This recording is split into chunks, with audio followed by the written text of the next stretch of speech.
नमस्ते India. Welcome to our YouTube channel.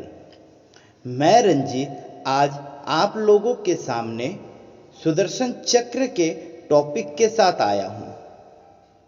आज हम सुदर्शन चक्र के बारे में जानेंगे कि यह कहां से आया है, यह क्या है और किस किस देवी देवताओं के पास है। पूरी जानकारी के लिए वीडियो को अंत तक देखिए। सुदर्शन चक्र को हिंदू धर्म में श्री विष्णु के अस्त्र के रूप में दिखाया गया है, जो कि उनकी तर्जनी उंगली में रहती है। पुराणों के अनुसार सुदर्शन चक्र को एक शक्तिशाली अस्त्र के रूप में माना जाता है, जो कि महाबली या महापराक्रमी शत्रुओं को ध्वस्त करने में सक्षम है। ऋग्वेद के अनुसार सुदर्शन चक्र को समय चक्र के रूप में भी माना जाता है, पर बाद में सुदर्शन चक्र को आयुध पुरुष यानी मानवीय रूप में माना जाने लगा। सुदर्शन शब्द संस्कृत के दो शब्दों से बना है। सु, जिसका अर्थ है अच्छा या शुभ, और दर्शन, जिसका अर्थ है दृष्टि। तमिल में सुदर्शन को चक्र तजवर यानी कि सर्कल ऑफ गॉड के रूप में जाना जाता है। सुदर्शन चक्र में दो डिस्क शामिल होते हैं, जो एक दूसरे के अपोजिट डायरेक्शन में घूमते हैं। इसके अंदर वाले डिस्क में लाखों नोकीले उभार हैं, यानी कि स्पाइक्स हैं, और बाहरी भाग में 108 नोकीले पेने उभार यानी कि स्पाइक्स या सूल हैं। सुदर्शन चक्र के पीछे दो पौराणिक गाथा हैं या कहानी है। एक तो सुदर्शन चक्र को किसने बनाया, और एक है कि विष्णु जी को सुदर्शन चक्र कैसे प्राप्त हुआ। सुदर्शन चक्र ब्रह्मास्त्र की तरह है। यह बिल्कुल अचूक है, लेकिन यह ब्रह्मास्त्र की तरह विध्वंसक नहीं।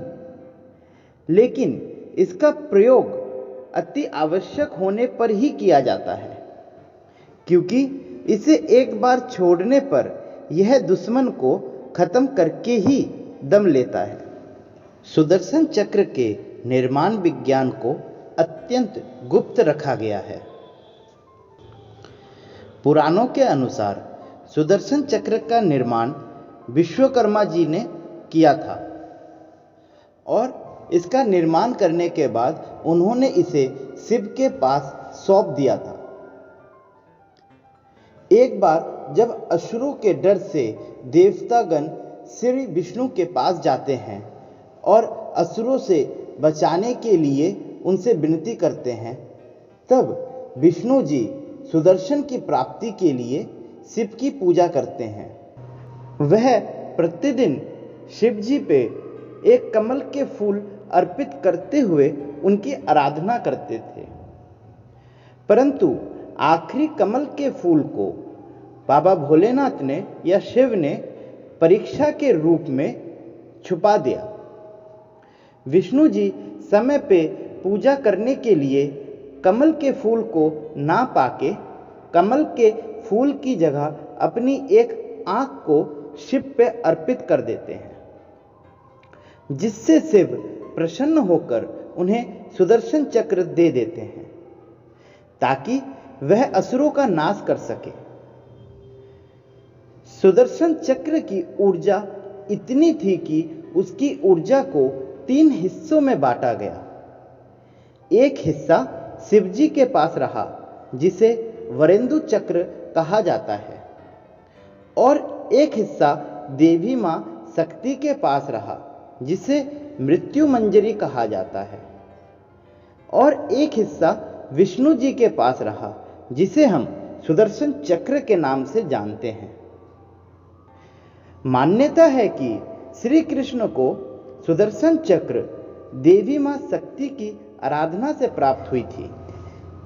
समुद्र मंथन के समय भगवान विष्णु ने स्वरभानु नाम के एक असुर का वध किया था, जिन्होंने अमृत पान कर लिया था, जिस कारण वह मरा नहीं, परंतु उसका सर और धड़ अलग हो गया। बाद में ब्रह्मा जी ने स्वरभानु के सर को सांप के शरीर से जोड़ दिया, जिसे हम राहु कहते हैं, और सांप के सर को स्वरभानु के शरीर से जोड़ दिया, जिन्हें हम केतु के रूप में जानते हैं। वाल्मीकि रामायण के अनुसार विष्णु जी ने सुदर्शन चक्र से दानव हयग्रीवा का वध चक्रवाना पर्वत पे किया था।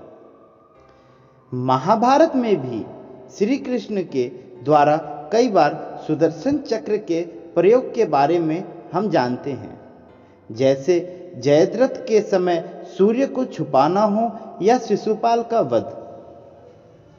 माना जाता है सुदर्शन चक्र के घमंड को शिव के रूप में वीरभद्रा और हनुमान जी ने तोड़ा था। अब हम सुदर्शन चक्र के हिस्टोरिक एविडेंस के ऊपर बात करते हैं।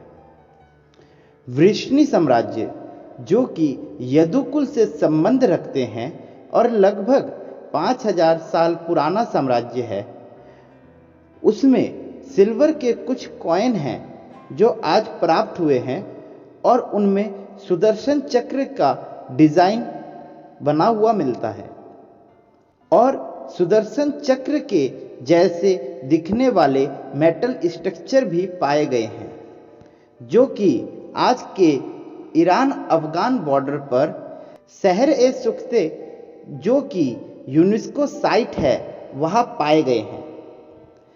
आज पंजाब में वृष्णि के तांबे के सिक्के पाए जाते हैं, जो लगभग 1 से 2 शताब्दी ईसा पूर्व हैं। उसमें भी सुदर्शन चक्र के